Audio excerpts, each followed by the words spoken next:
Hello, എല്ലാവർക്കും Jini's tasty കിച്ചണിലേക്ക് സ്വാഗതം.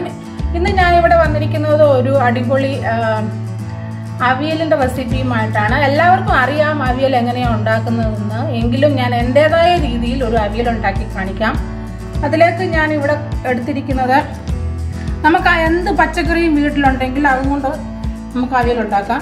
എൻ്റെ കയ്യിലുണ്ടായിരുന്ന കുറച്ച് മുരിങ്ങയ്ക്ക, അതായത് ഇത്ര നീളത്തിൽ കട്ട് ചെയ്തത്, 2-3 ക്യാരറ്റ്, പിന്നെ നമ്മുടെ പടവലങ്ങ, അങ്ങനെ പല പച്ചക്കറികളും ഞാൻ ഇതിൻ്റെ അകത്ത് എടുത്തിട്ടുണ്ട്. നിങ്ങൾക്ക് ഇഷ്ടമുള്ള പച്ചക്കറി എടുക്കാം. പിന്നെ കുറച്ച് കറിവേപ്പില, പിന്നെ അരച്ച് ചേർക്കാൻ വേണ്ടിയിട്ട് ഞാൻ എടുത്തേക്കുന്നത് 1 കപ്പ് തേങ്ങ, പിന്നെ 1/4 ടീസ്പൂൺ ജീരകം, 1 പച്ചമുളക്, 3 കുഞ്ഞുള്ളി, 2 വെളുത്തുള്ളി. ഇത്രയും അരച്ചിട്ടാണ് ഞാൻ ഇതിൻ്റെ അകത്ത് ചേർക്കുന്നത്. പിന്നെ മഞ്ഞൾപ്പൊടി, പിന്നെ കളറിനായിട്ട് 1/2 ടീസ്പൂൺ മുളക് പൊടി എടുത്തിട്ടുണ്ട്. പിന്നെ ഞാൻ പുളിക്ക് പകരം തൈരാണ് ഇവിടെ ചേർക്കുന്നത്. ഒരു 3 സ്പൂൺ തൈര് എടുത്തിട്ടുണ്ട്. പിന്നെ ആവശ്യത്തിന് ഉപ്പ്. അപ്പം ഞാൻ അവിയൽ ഉണ്ടാക്കാൻ തുടങ്ങുകയാണ്. അതിനായിട്ട് ഒരു കുഴിയുള്ള പാത്രമാണ് ഞാൻ എടുത്ത് വെച്ചിരിക്കുന്നത്. നിങ്ങളുടെ ഈ ചട്ടി ഉണ്ടെങ്കിൽ ചട്ടിക്കകത്ത് ഉണ്ടാക്കാം, ഉരുളി ഉണ്ടെങ്കിൽ അതിൻ്റെ അകത്ത് ഉണ്ടാക്കാം, ഇതിനകത്ത് ഉണ്ടാക്കിയാലും കുഴപ്പമില്ല. അപ്പോൾ ഞാൻ ആദ്യമായിട്ട് എടുത്ത് കട്ട് ചെയ്ത് വെച്ചിരിക്കുന്ന പാത്രത്തിൻ്റെ അകത്ത് ഞാൻ വെളിച്ചെണ്ണ ഒഴിച്ച് കൊടുത്തിട്ടുണ്ട്. അത് ചൂടായി കഴിയുമ്പോൾ അതിലേക്ക് ഞാൻ ഈ കട്ട് ചെയ്ത വെജിറ്റബിൾസ് അങ്ങോട്ട് ഇട്ട് കൊടുത്തു.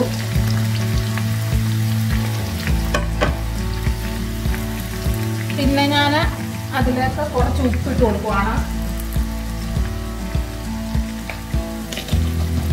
ആവശ്യത്തിന് ഉപ്പിട്ട് കൊടുക്കുക. പിന്നെ ഞാൻ അതിലേക്ക് എടുത്തു വെച്ചിരിക്കുന്ന മഞ്ഞൾപ്പൊടി, മുളക് പൊടി, 1 തണ്ട് കരിവേപ്പില, പിന്നെ 1 പച്ചമുളക് നെടുക കീറിയത്, ഇത്രയും ഇട്ട് കൊടുത്തിട്ട് നന്നായി ഒന്ന് വഴച്ചെടുക്കുകയാണ്. ഇത് നല്ല ഹൈ ഫ്ലെയിമിൽ തന്നെ വെച്ചിട്ട് ഇത് ഈ വെളിച്ചെണ്ണയ്ക്കകത്ത് കിടന്ന് ഒന്ന് വഴച്ചെടുക്കുക.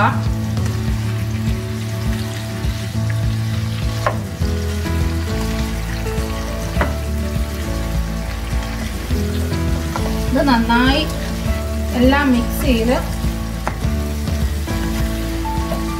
കഴിഞ്ഞിട്ട് വെളിച്ചെണ്ണയെല്ലാം ഇതിലെല്ലാം ചേർന്ന് കഴിഞ്ഞിട്ട് നമുക്കിതിനെ പിന്നെ അടച്ച് വെച്ച് ഒരു 3-4 മിനിറ്റ് വെക്കാം.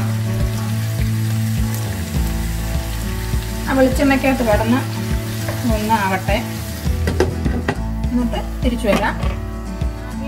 അവിയലിൻ്റെ കഷ്ണങ്ങളെല്ലാം വെളിച്ചെണ്ണയിലായി വരുന്ന സമയത്ത് നമുക്കെടുത്ത് വെച്ചിരിക്കുന്ന തേങ്ങയും വെളുത്തുള്ളിയും ജീരകവും പച്ചമുളകും എല്ലാം കൂടിയിട്ട് അരച്ച് ഒന്ന് എടുത്തിട്ട് വരാം. ഇതിനകത്ത് 1 തണ്ട് കരിവേപ്പിലയും കൂടെ ഞാൻ ചേർക്കുന്നുണ്ട്. നമുക്കൊരു 2-3 മിനിറ്റ് കഴിഞ്ഞിട്ട് ഞാൻ തുറന്ന് നോക്കുവാണ്. അതായത് വെളിച്ചെണ്ണയിലൊക്കെ ഒന്ന് കിടന്ന് ചെറുതായി ഒന്ന് വഴന്നു വന്നിട്ടുണ്ട്. കഷ്ണങ്ങളൊന്നും വേകാൻ സമയമായിട്ടില്ല. ഇനി നമുക്ക് ഒരു 10 മിനിറ്റും കൂടി ഒന്ന് അടച്ച് വെച്ചിട്ട് വേവിച്ചെടുക്കാം. ഈ സമയത്തൊക്കെ ഇതിൽ കുറച്ച് വെള്ളം ഒഴിച്ചു കൊടുക്കാം. എന്നിട്ട് ഉപ്പൊക്കെ നോക്കിയിട്ട് കരിവേപ്പിലയും കൂടി ഇട്ട് കൊടുത്തിട്ട് നമുക്കിതൊന്ന് അടച്ച് വെച്ച് വെന്ത് കഴിഞ്ഞിട്ട് ഇതിലേക്ക് എടുത്ത് വെച്ചിരിക്കുന്ന അരപ്പ്, ഞാൻ അരപ്പ് ഇവിടെ അരച്ചെടുത്തുകൊണ്ട് വന്നിട്ടുണ്ട്. പിന്നെ നമുക്കത് ചേർക്കാം. ഞാൻ അടച്ച് വെച്ച് ഒരു 10 മിനിറ്റും കൂടെ വേവിക്കട്ടെ.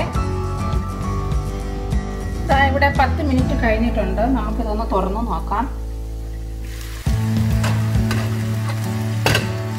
വെള്ളമൊക്കെ വറ്റി നമ്മുടെ വെജിറ്റബിൾസ് ഒക്കെ ഒന്ന് കുക്കായി വന്നിട്ടുണ്ട്.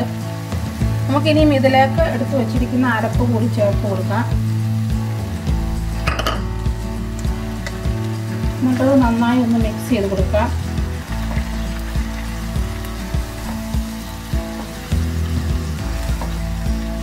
അരപ്പ് എല്ലായിടത്തും പിടിക്കത്തക്ക രീതിയിൽ മിക്സ് ചെയ്ത് കൊടുക്കാം. ഇവിടെ ഈ അരപ്പിൻ്റെ പച്ചമണമൊക്കെ ഒന്ന് മാറി വന്ന് കഴിഞ്ഞിട്ടുണ്ട്. ഇനി നമുക്ക് ഇതിലേക്ക് ഉപ്പൊക്കെ നോക്കി പുളിക്ക് ആവശ്യമായിട്ട് നമുക്ക് തൈരും കൂടെ ഒഴിച്ചു കൊടുക്കാം. നല്ല പുളിയുള്ള തൈരായത്, ഞാൻ വീട്ടിൽ തന്നെ ഉണ്ടാക്കിയ തൈരാണ്. അതുകൊണ്ട് നമുക്ക് പുളിക്ക് അനുസരിച്ച് നമുക്ക് തൈര് ചേർത്ത് കൊടുക്കാം.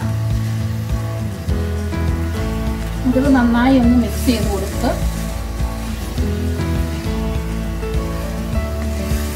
എന്നിട്ടൊരു 2 മിനിറ്റും കൂടി ഒന്ന് ചെറിയ തീയിൽ അടച്ചു വെച്ച് കൊടുക്കുക. അത് കഴിഞ്ഞിട്ട് നമുക്ക് പച്ച വെളിച്ചെണ്ണയും കൂടി ചേർത്ത് കൊടുക്കണം. അപ്പം ഞാനിതൊന്ന് തുറന്ന് നോക്കുവാണ്. 1 മിനിറ്റ് കഴിഞ്ഞിട്ടുണ്ട്. ഇനി ഇതിലേക്ക് ഞാൻ ഇച്ചിരി വെളിച്ചെണ്ണയും കൂടി ചേർത്ത് കൊടുക്കാൻ പോവാണ്.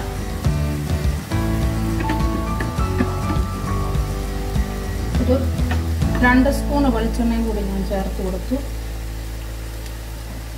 എന്നിട്ട് നമുക്ക് തീ ഒന്ന് ഓഫ് ചെയ്തിട്ട് അടച്ചു വെച്ച് കൊടുക്കാം.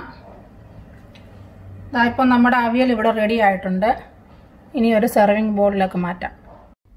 അങ്ങനെ നമ്മുടെ നല്ല അടിപൊളി സ്റ്റൈലിലുള്ള നാടൻ അവിയൽ ഇവിടെ റെഡി ആയിട്ടുണ്ട്. ഇത് വളരെ എളുപ്പത്തിൽ ഉണ്ടാക്കാൻ പറ്റിയ ഒരു അവിയലാണ്. ഇതെല്ലാവരും ഒന്ന് ട്രൈ ചെയ്ത് നോക്കുക. എന്നിട്ട് കമൻറ്റ് ചെയ്യാനും ഷെയർ ചെയ്യാനും സബ്സ്ക്രൈബ് ചെയ്യാനും മറക്കരുത്. Thank you for watching.